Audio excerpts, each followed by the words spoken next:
রুমার গল্পের আসরে তোমাকে স্বাগত জানাই। আজকের গল্প পোড়ার মুখী, লিখেছেন শৈলজানন্দ মুখোপাধ্যায়। গল্পটি আপনার ভালো লাগলে একটি লাইক করবেন, শেয়ার করে দেবেন পরিচিত এবং প্রিয়জনদের মধ্যে। আর যারা এখনও চ্যানেলটি সাবস্ক্রাইব করেননি তারা কিন্তু চ্যানেলটি সাবস্ক্রাইব করে সঙ্গে থাকবেন, অপেক্ষা করবেন নতুন গল্পের জন্য। আজকের গল্প পোড়ার মুখী। বিড়াল পুষিবার কল্পনাও কোনোদিন করি নাই, তবু একটা বিড়াল জুটিয়া গেল। স্ত্রী বলিতে লাগিল, আদর করে খেতে দিয়েছ, এখন তার মজাটি বোঝো। ও আর আমাদের বাড়ি ছাড়বে না, এই আমি বলে রাখলাম, দেখো। কিন্তু কবে যে তাহাকে আদর করিয়া খাইতে দিয়াছি মনে পড়িল না। হয়তো দিয়াছি, হয়তো কোনো দিন খাইবার সময় আমার কাছে আসিয়া বসিয়াছিল, হয়তো বা এক টুকরো মাছের জন্য মিউ মিউ করিয়া তাহার সকরুণ প্রার্থনা জানাইয়াছিল। দিয়েছিলাম হয়তো একটা মাছের কাঁটা তাহার মুখের কাছে ছুঁড়িয়া। কিন্তু কে জানিত শুধু তাহারই জন্য সে আমার বাড়ি ছাড়িবে না। বলিলাম, থাক না, একটা বিড়াল বইতো না, বাড়িতে বিড়াল থাকা ভালো। স্ত্রী চিৎকার করিয়া উঠিল, হ্যাঁ ভালো, খুব ভালো। চুরি করে কাল খেলে মাছ, আজ আবার দিয়েছে দুধটুকু খেয়ে। হরিয়াকে আবার দুধ আনতে পাঠালাম। দুশের দুধ সব খেয়েছে? স্ত্রী বলিল, খায়নি, কিন্তু মুখ তো দিয়েছিল। বেড়ালের এঁটো দুধ তুমি খাবে? কেন, হয়েছে কি তাতে? না, কিছু হয়নি। এমন বুদ্ধি না হলে উকিল হয় কখনো? হাসিতে হাসিতে বলিলাম, ঠিক বলেছ, কিন্তু কি হবে অতটা দুধ? ফেলে দেবে? স্ত্রী বলিল, ফেলে দেব কেন, আমি খাবো। বারে, তোমার খেতে দোষ নেই, আর আমার বেলা।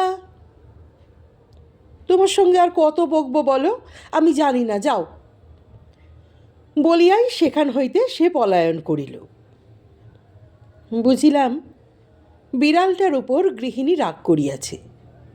এ রাগ হয়তো বেশি দিন নাও থাকিতে পারে। শেষ পর্যন্ত হইলেও তাই, রাগ তাহার থাকিল না। বিড়ালটা দেখি সারাদিন আমার স্ত্রীর পিছু পিছু ঘুরিয়া বেড়ায়। খাইবার সময় চুপটি করিয়া থালার কাছে বসিয়া থাকি, রাত্রে গরম উনানের পাশে ঘুমায়। চুরি চামারি যে সে একেবারে পরিত্যাগ করিয়াছে তাহা নয়, সুযোগ সুবিধা পাইলেই লোভ, আর সে কিছুতেই সংবরণ করিতে পারে না। এক আধ টুকরো মাছ হয়তো মুখে লইয়া ছুটিয়া পালায়। গৃহিণীর নজর যদি এড়াইতে পারে তো ভালোই, আর তাহা যদি না পারিয়াছে তো আর রক্ষা নাই। দেখিতে পাইবা মাত্র বঁটি, খুন্তি, জুতা, হাতের কাছে যাহা পায় তাহাই ছুঁড়িয়া মারি, আর সারাদিন ধরিয়া বকিতে থাকে। দেখেছ পোড়ার মুখের স্বভাব, দেখেছ? চুরি করে না খেলে ওদের পেট ভরে না, আমি জানি যে। কিন্তু ওই পর্যন্তই। আগে যেমন তাহাকে তাড়াইবার জন্য গৃহিণী আমার উঠিয়া পড়িয়া লাগিয়াছিল, এখন আর তাহা করে না। বলে, এঁটো কাঁটা খেয়ে যদি বেঁচে থাকতে পারো তো থাকো, চুরি করে খেয়েছ কি তোমায় আমি বিদেয় করব। সংসারে সন্তানাদি নাই, এই লইয়া দিন তাহার মন্দ কাটে না। কথাটাকে টানিয়া বাড়াইবার চেষ্টা করি। বলি, কেমন করে বিদেয় করবে, ও গেলে তো। স্ত্রী বলিল, কেন, বস্তার ভেতর পুরে গঙ্গার ধারে ছেড়ে দিয়ে আসব। বস্তায় পুরে কেন? ও, তাও বুঝি জানো না? চোখে যদি দেখতে পায় কোন রাস্তা দিয়ে এলো, তাহলে যেখানেই ছেড়ে দাও ঠিক চলে আসবে। বস্তায় পুড়ে ওকে নিয়ে যাবে কে? কেন, তুমি? ওরে বাপরে, বস্তায় পড়লেই হাজর পাঁজর করবে না বাপু? তা আমি পারবো না। না পারো, গঙ্গা স্নান করতে গিয়ে আমি নিজে গিয়ে দিয়ে আসব। এই প্রসঙ্গে গৃহিণী তাহার বাল্যকালের একটি গল্প বলিল।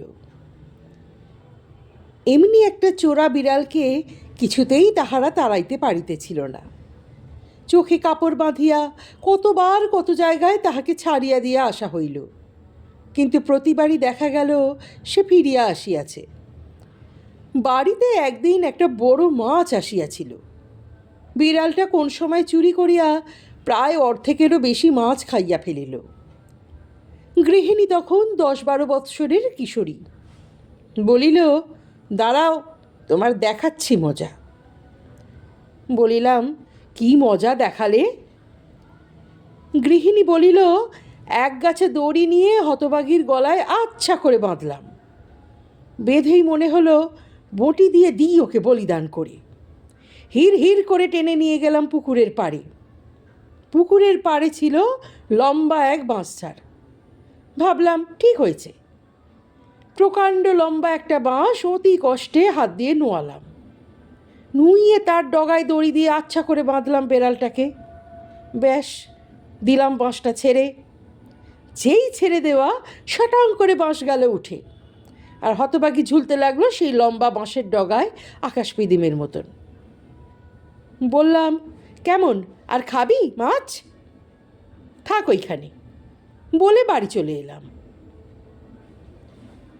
বলিলাম, ছি ছি ছি, ওইখানে মরল তো বেড়ালটা না খেয়ে খেয়ে?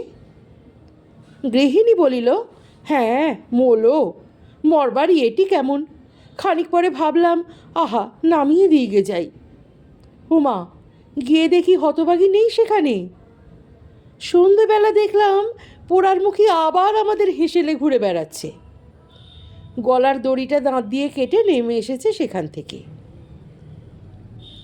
বলিলাম, বেড়ালের ওপর তাহলে তোমার ছোটবেলা থেকেই আক্রোশ। গৃহিণী হাসিতে লাগিল। বিড়ালটা যখন আমাদের বাড়িতেই রহিয়া গেল, তখন যা হোক একটা নাম তো তাহার দিতে হইবে। গৃহিণীকে জিজ্ঞাসা করিলাম, হ্যাঁ গা, কী নাম ধরে ডাকি বলো তো ওকে? গৃহিণী বলিল, ওর আবার নাম, আমি তো ওকে পোড়ার মুখী বলে ডাকি। তাহাই হইল, আমিও তাহাকে পোড়ার মুখী বলিয়াই ডাকিতে লাগিলাম। কোনো দিন দেখি সকালে উনানে আগুন দিতে গিয়া বাসি আখার তলা হইতে পোড়ার মুখীকে টানিয়া বাহির করিয়া গৃহিণী বলিতে থাকে, শোবার আর জায়গা পেলে না হতভাগী, আগুনে যেদিন পুড়ে মরবি সেই দিন বুঝবি মজা। পোড়ার মুখী মাছ ভাত ভালো করিয়া খায় না, তাই এক একদিন দেখি গৃহিণী তাহার জন্য দুধ দিয়া ভাত মাখিতেছে।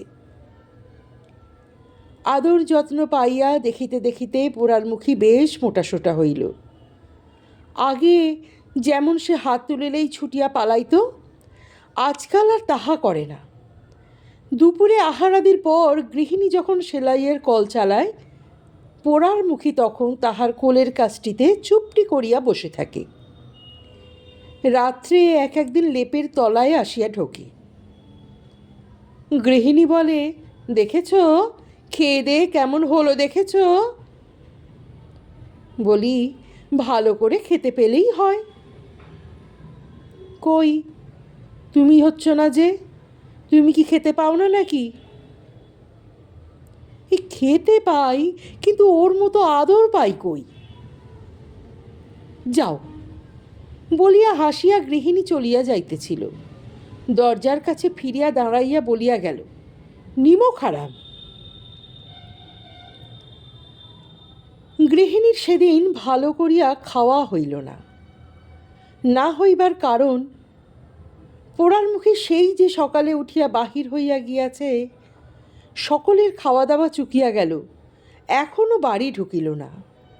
অথচ যেখানেই যাক, আজ পর্যন্ত একটি দিনের জন্যেও খাইবার সময় সে অনুপস্থিত হয় নাই। গৃহিণী বলিল, কোথায় গেল কে জানে, ভোজ টোজ আছে হয়তো কারো বাড়িতে, নইলে এতক্ষণ আসতো ঠিক। সেদিন আর তাহার সেলাইয়ের কল খোলা হইল না, কোনো কাজেই মন বসিল না। পোড়ারমুখী কোথায় গেল তাহাই শুধু ভাবিতে লাগিল। বলিল, এত যে খেতে দিচ্ছি, তবু পরের বাড়ি চুরি করে খেতে যাওয়া কেন বলো তো? যদি ধরা পড়ে দেবে হয়তো খুন করে, তাই দিলে কিনা তাই বা কে জানি। মাখানো এক বাটি দুধ ভাত পড়িয়া রহিল। গৃহিণী বলিল, ওগো যাও না, একবারটি দেখে এসো না বেড়াতে বেড়াতে। কোথায় দেখব? দেখো না কোন বাড়িতে লোকজন খাওয়ানো হচ্ছে, পথে বেরোলেই বুঝতে পারবে। তা না হয় বেরোলাম, কিন্তু তোমার পোড়ারমুখীকে পাবো কেমন করে? সে কথাও সত্য, কিন্তু তবু তাহার মন মানিল না। বলিল, পাবে পাবে, তুমি যাও, তোমাকে দেখলেই সে চলে আসবে। বাধ্য হইয়া বাহির হইয়া গেলাম, কিন্তু কোথায় পোড়ারমুখী? রাস্তায় রাস্তায় খানিকক্ষণ ঘুরিয়া ঘুরিয়া বাড়ি ফিরিয়া আসিলাম। কি জবাব দিব ভাবিতে ভাবিতে ঘরে ঢুকিয়াই দেখি, গায়ে একটা চাদর ঢাকা দিয়া খাটের ওপর গৃহিণী শুইয়া পড়িয়াছে। বলিলাম, কি গো, পোড়ারমুখীর শোকে যে শয্যা নিলে দেখছি। তেমনি শুইয়া শুইয়া গৃহিণী জিজ্ঞাসা করিল, পেলে? বলিলাম, খেপেছ? মানুষ হলেও বা খুঁজে আনতাম, এই যে তোমার কোথায় আছে। কথাটা আমার শেষ হইবার আগেই গৃহিণী খিলখিল করিয়া হাসিয়া উঠিল। হাসছ যে? এই দেখো, বলিয়া গায়ের চাদরটা সে খুলিয়া ফেলিল। দেখিলাম তাহার বুকের কাছে পোড়ারমুখী চুপ করিয়া শুইয়া আছে। বলিল, তুমি বেরিয়ে যেতেই দেখি না রান্নাঘরে হতভাগী মিউ মিউ করিতেছে। পোড়ারমুখী ছাড়া অন্য কোনো বিড়াল গৃহিণীর দুচক্ষের বিষ, অথচ প্রায়ই দেখা যায় পাড়ার আরও দু একটা বিড়াল পোড়ারমুখীর সঙ্গে বেড়াইতে আসে। গৃহিণী তাহাদের মারিয়া মারিয়া তাড়াইবার চেষ্টা করে, বলে, দেখেছ, পোড়ারমুখী আবার বন্ধু জোটাতে আরম্ভ করেছে। বলে, হয়তো আয়, আমাদের বাড়ি খাবি, আয়, মরণ আর কি, যাদের বাড়ি আছিস তাদের বাড়িতেই খেগে জানা। পোড়ারমুখীকে কোলের কাছে শোয়াইয়া একদিন সে বুঝাইতে থাকে। বলি, হেলা, একা একা বুঝি ভালো লাগে না? খবরদার বলছি, এবার থেকে আর কাউকে ডেকেছ কি তোমাকেও আমি বিদায় করে দেব। তোমাকে খেতে দিচ্ছি এই যথেষ্ট, আবার তোমার বন্ধুদের আমি খেতে দিতে পারবো না, বুঝলে? পোড়ারমুখী কি যে বুঝে কে জানে, গিন্নির মুখের পানে মিটমিট করিয়া তাকাইয়া বলে, মিউ। গিন্নি বলে, মিউ নয়, শুনে রাখো, নইলে তোমাকে শুদ্ধ খ্যাংড়া মেরে দূর করে দেব। আমি বাবা সেরকম মেয়ে নই, বেশি আবদার আমার কাছে চলবে না। কি আর করিব, আদালত যাওয়া পরিত্যাগ করিয়াছি। সারা দুপুর বেলাটা এইসব শুনি আর মনে মনে হাসি। শীত সে বৎসর খুব বেশি পড়িয়াছিল। সবে তখন কার্তিক পার হইয়া অগ্রহায়ণ চলিতেছে। সকালে যেদিন তরকারি চুপড়ি হইতে তরকারি আনিতে গিয়া গৃহিণী একেবারে চিৎকার করিয়া লাফাইয়া সেখান হইতে সরিয়া গেল। জিজ্ঞাসা করিলাম, কি হলো, কি গো, অমন করে চেঁচিয়ে উঠলে যে? হাসিতে হাসিতে গৃহিণী বলিল, এসো, দেখবে, এসো। কি দেখব? দেখবে এসো পোড়ারমুখীর কাজ। তাই তো বলি, হতভাগী যখন তখন যায় কোথায়। সেই যে তখন বন্ধু ডেকে আনার কথা বলতাম না, দেখে যাও, দেখে যাও, কেমন একটা বাচ্চা হয়েছে, দেখে যাও। গেলাম। গৃহিণী বলিতে লাগিল, ছি ছি মাগো, কালো কুচ্ছিত, জমের অরুচি, দেখলে ভয় করে। নিজের এমন সাদা ধপধপে সুন্দর চেহারা, আর বাচ্চা হয়েছে দেখো না। বলিলাম, কই, কোথায়? আঙুল বাড়াইয়া তরকারি ছুরিটা সে দেখিয়া দিল। বলিল, ওই দেখো, ওর ভেতরে। আমি দেখাতে পারবো না বাবা, পোড়ার মুখী যা ফোঁস করছে, দেবে হয়তো কামড়ে।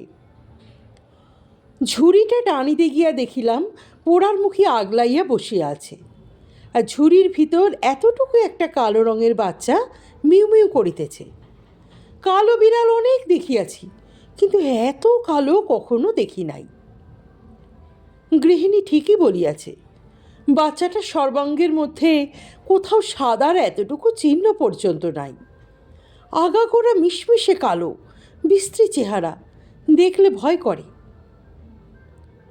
গিন্নি বলিল, চুপি চুপি কাপড়ের তলায় লুকিয়ে নিয়ে গিয়ে দিয়ে এসো ওটাকে রাস্তার ধারে ফেলে।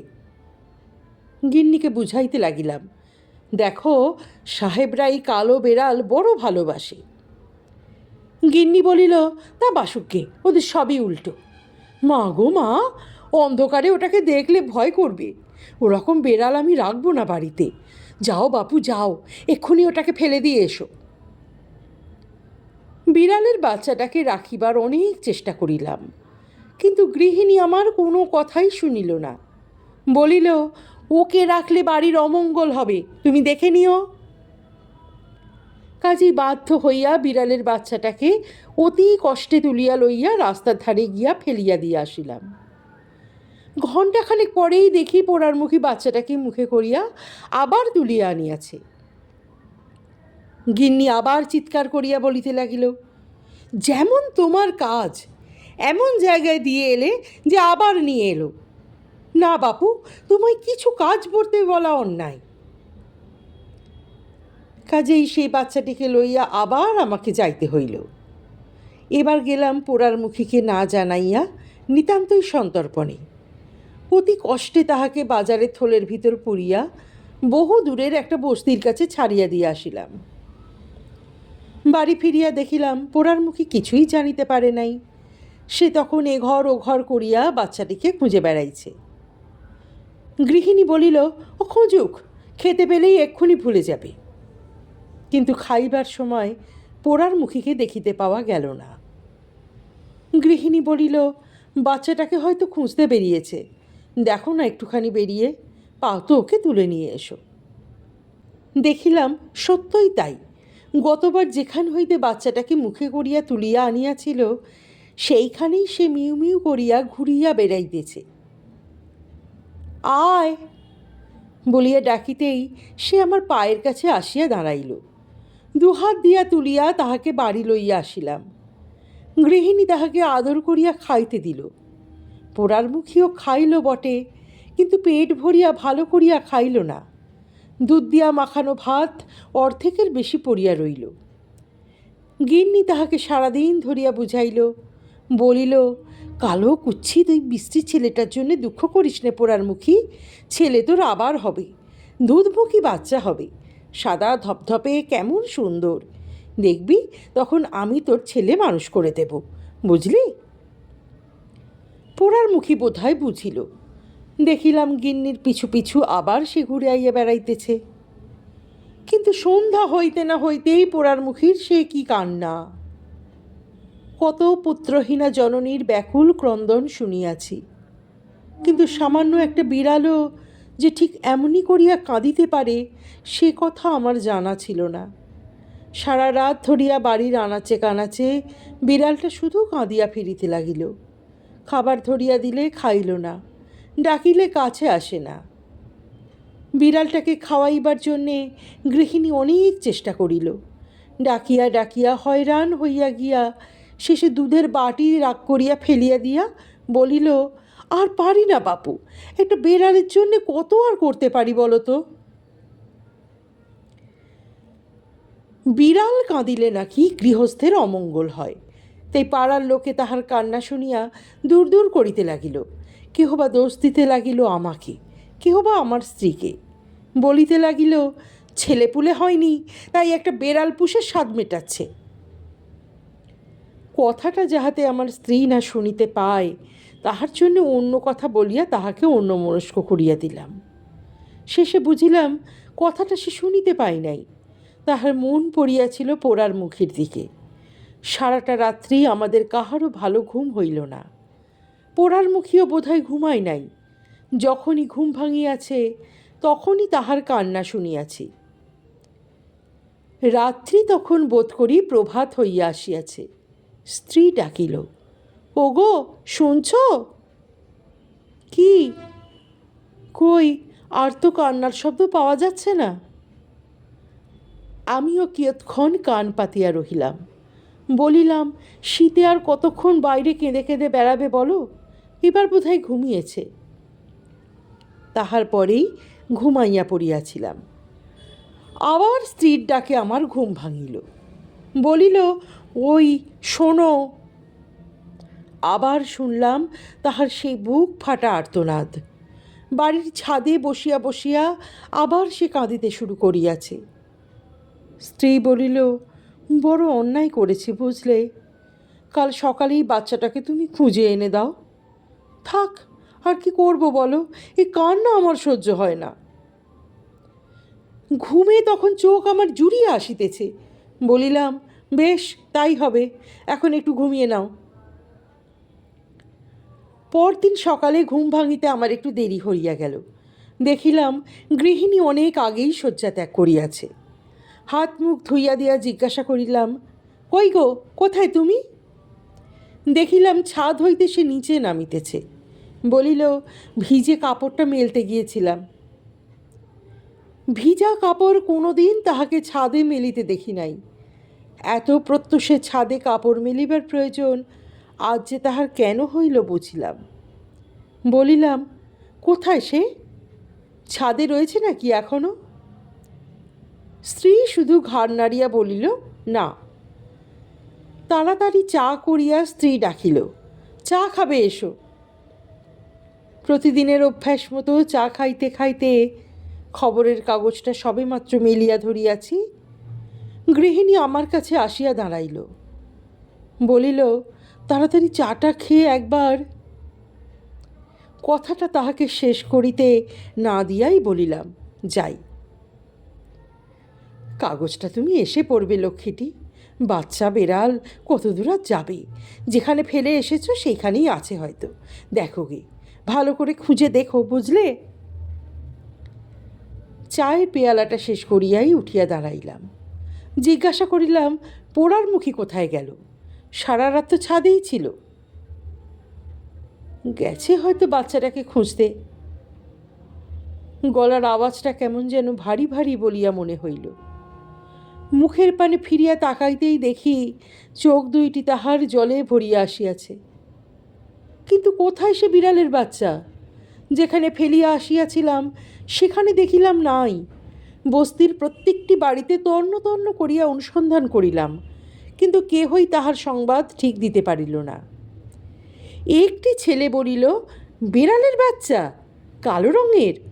কাল দেখেছিলাম ময়লা ফেলা ওই টিনটার পাশে বসেছিল।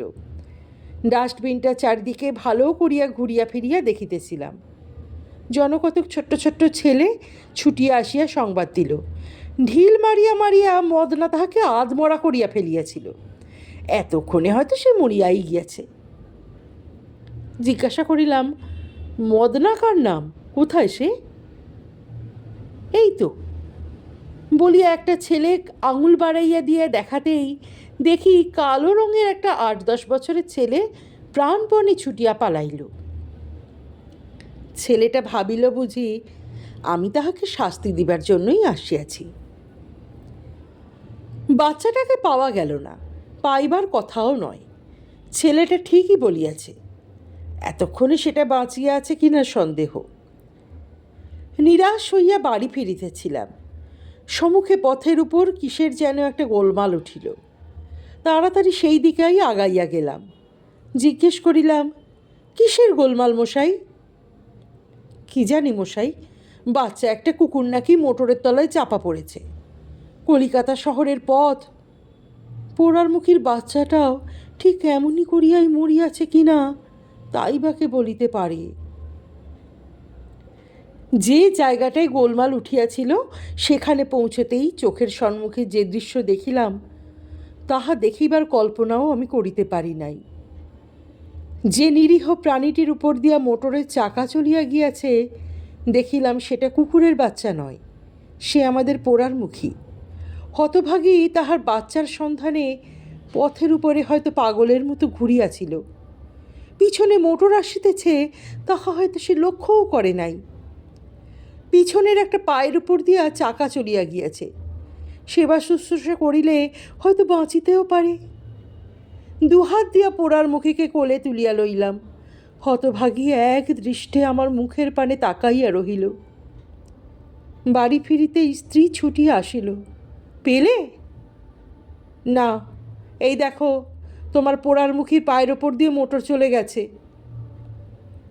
বাচ্চাটার কথা ভুলিয়া গিয়া পোড়ার মুখীকে লইয়া পড়িলাম।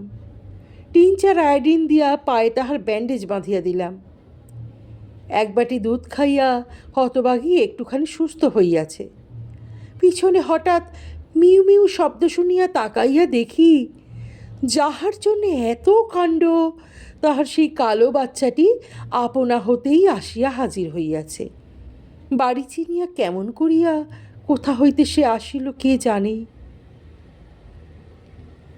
আনন্দে তখন আমার গৃহিণীর চোখ দিয়া দরদর করিয়া জল গড়াইতেছে। ধূলি ধূসরিত বিড়ালের বাচ্চাটিকে দুহাত দিয়া তুলিয়া ধরিয়া পোড়ার মুখের কোলের কাছে নামাইয়া দিয়া বলিল, কাল নিজেও যত কেঁদেছিস, আমাকেও তত কাঁদিয়েছিস। এই নে মা তোর খোকন, নে।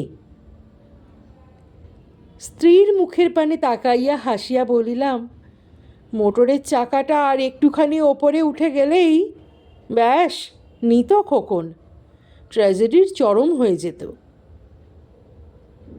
গৃহিণীর মুখে হাসি ফুটিল। হাত দুইটি কপালে ঠেকাইয়া বিধাতার উদ্দেশ্যে একটি প্রণাম করিয়া বলিল, ভগবান বাঁচিয়েছেন। গল্পটি শোনার জন্য অনেক ধন্যবাদ। অপেক্ষা করবেন পরবর্তী গল্পের জন্য।